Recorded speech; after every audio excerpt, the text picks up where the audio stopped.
आपल्या सर्वांना माहिती आहे, तुम्ही कोल्हापूरचे मीडिया आहात, आपल्याला माहिती आहे विशालगडला जेव्हा झालेलं तेव्हा लोकांसमोर पुरेशी माहिती आली नव्हती आणि जगासमोर जी घटना घडली होती विशालगडला ती मीडियानी लोकांसमोर ज्या पद्धतीने मांडायला हवी होती तिकडे मीडिया थोडी कमी प्रमाणात यशस्वी ठरली.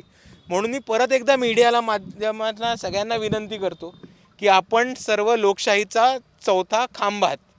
जे लोकांवरती अन्याय अत्याचार होतात, जे पोलिसांचं सोडवणं जितकं काम असतं, जितकं अधिकाऱ्यांचं सोडवणं काम असतं आणि जितक्या पद्धतीने राजकीय नेते तुमच्यासाठी काम करतात तितक्याच महत्त्वाचं काम हे मीडियाचं आहे इकडच्या घटनांवरती प्रकाश टाकण्याचं.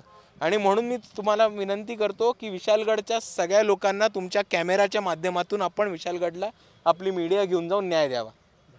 जनरल एक प्रश्न घेतो इथले, एकूणच राज्याची जी परिस्थिती आहे याच्यावर बीडचं प्रकरण असेल, अनेक सरपंच अत्याचार, पुण्यातले प्रकरण असेल, कसं बघता एकूण राज्यातल्या सुरक्षा संदर्भात? राज्याची सुरक्षा ही भाजपचं सरकार आल्यानंतर खतऱ्यात होती, धोक्यात होती, हे सगळ्यांना माहिती होतं.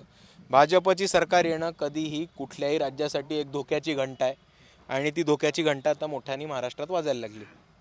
नितेश राणेंची जी वक्तव्य सध्या सुरू आहे एकूणच मुस्लिम समाजासंदर्भातले असतील, विशाळगड संदर्भातले असतील, याच्या संदर्भात तुम्ही कसं वाटता? बेछूटपणे वक्तव्य चालू आहे. नाही, मी त्यांची वक्तव्य ऐकत पण नाही आणि त्यांच्यावर बोलत पण नाही. आज आपण शाहू महाराजांच्या समाधीस्थळाचं दर्शन घेतलेलं आहे, इथून पुढे विशाळगडला रवाना होत आहे. एकूणच राज्यातली परिस्थिती पाहता आपण विशाळगडाकडे जात आहे, काय सांगाल? हे बघा, आपल्या सर्वांना माहिती आहे की विशालगड हा एक महत्त्वाचं स्थान आहे, खूप ऐतिहासिक महत्त्व आहे विशालगडला. आणि आपण जर बघितलं असेल तर महाराष्ट्रामध्ये गंगा जमुना संगम हा प्रत्येक गावाखेड्यामध्ये चालतो आणि तो विशालगडचा पण इतिहास आहे. आणि तोच संगम आणि त्याच संगमची संस्कृती जपण्याचं काम हे वंचित बहुजन आघाडी नेहमी करत आहे. आणि कोणालाही इजा न पोचो, विशालगडला जी काळीमा फासणारी घटना झाली आहे ती परत एकदा विशालगड लोकांसाठी, पर्यटकांसाठी, भक्तांसाठी, तसंच उरुसला येणाऱ्या सगळ्या मंडळींसाठी आणि खास करून विशालगडवरती जाणाऱ्या तमाम लोकांसाठी विशालगड परत एकदा सुरू केला पाहिजे.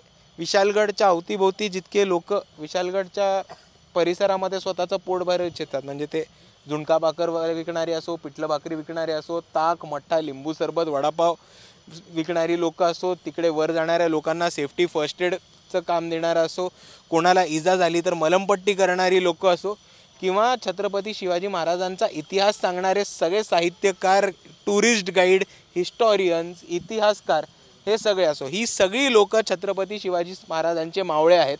ते कोणत्याही धर्माचे असो, ते कोणत्याही जातीचे असो. आणि जर सरकार एका बाजूनी म्हणत असेल की हे अतिक्रमण आहे तर ती कोर्टामध्ये केस चालू आहे, त्याच्यावरती कोर्ट एक पर्याय आणि कोर्ट त्याच्यावर निकाल देईलच.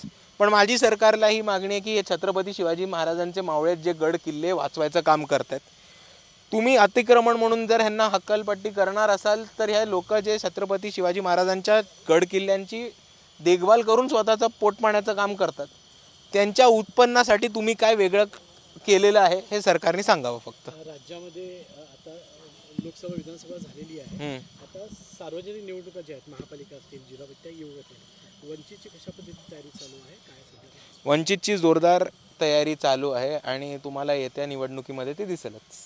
विशाळगडावर आपण जाणार आहेत, पोलीस प्रशासनानं आपल्याला नोटीस काढली अशी चर्चा आहे. मला तरी अशी काही नोटीस नाही आली. ही चर्चा सोशल मीडिया व्हॉट्सॲपवरती आहे, ती खरी कुठे झालेली नाही आहे. पोलीस प्रशासनाने जर मला नोटीस काढली असती तर ते मला नक्कीच माहिती असतं, पण ही सगळी चर्चा खोटी.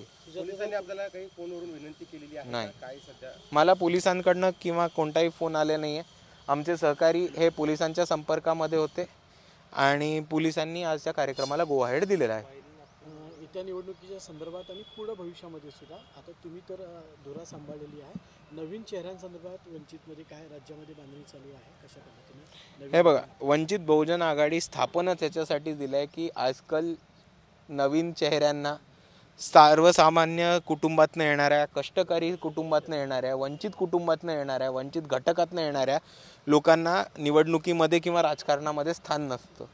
आणि ह्या लोकांना स्थान उपस्थित करून देण्यासाठी, त्यांच्यासाठी सत्तेचे दरवाजे उघडून देण्यासाठी वंचित बहुजन आघाडी हा पक्ष सुरू केलेला आहे. आणि येत्या काळामध्ये आपल्याला वंचितचे नवीन चेहरे नेतेपदी बसताना दिसतील.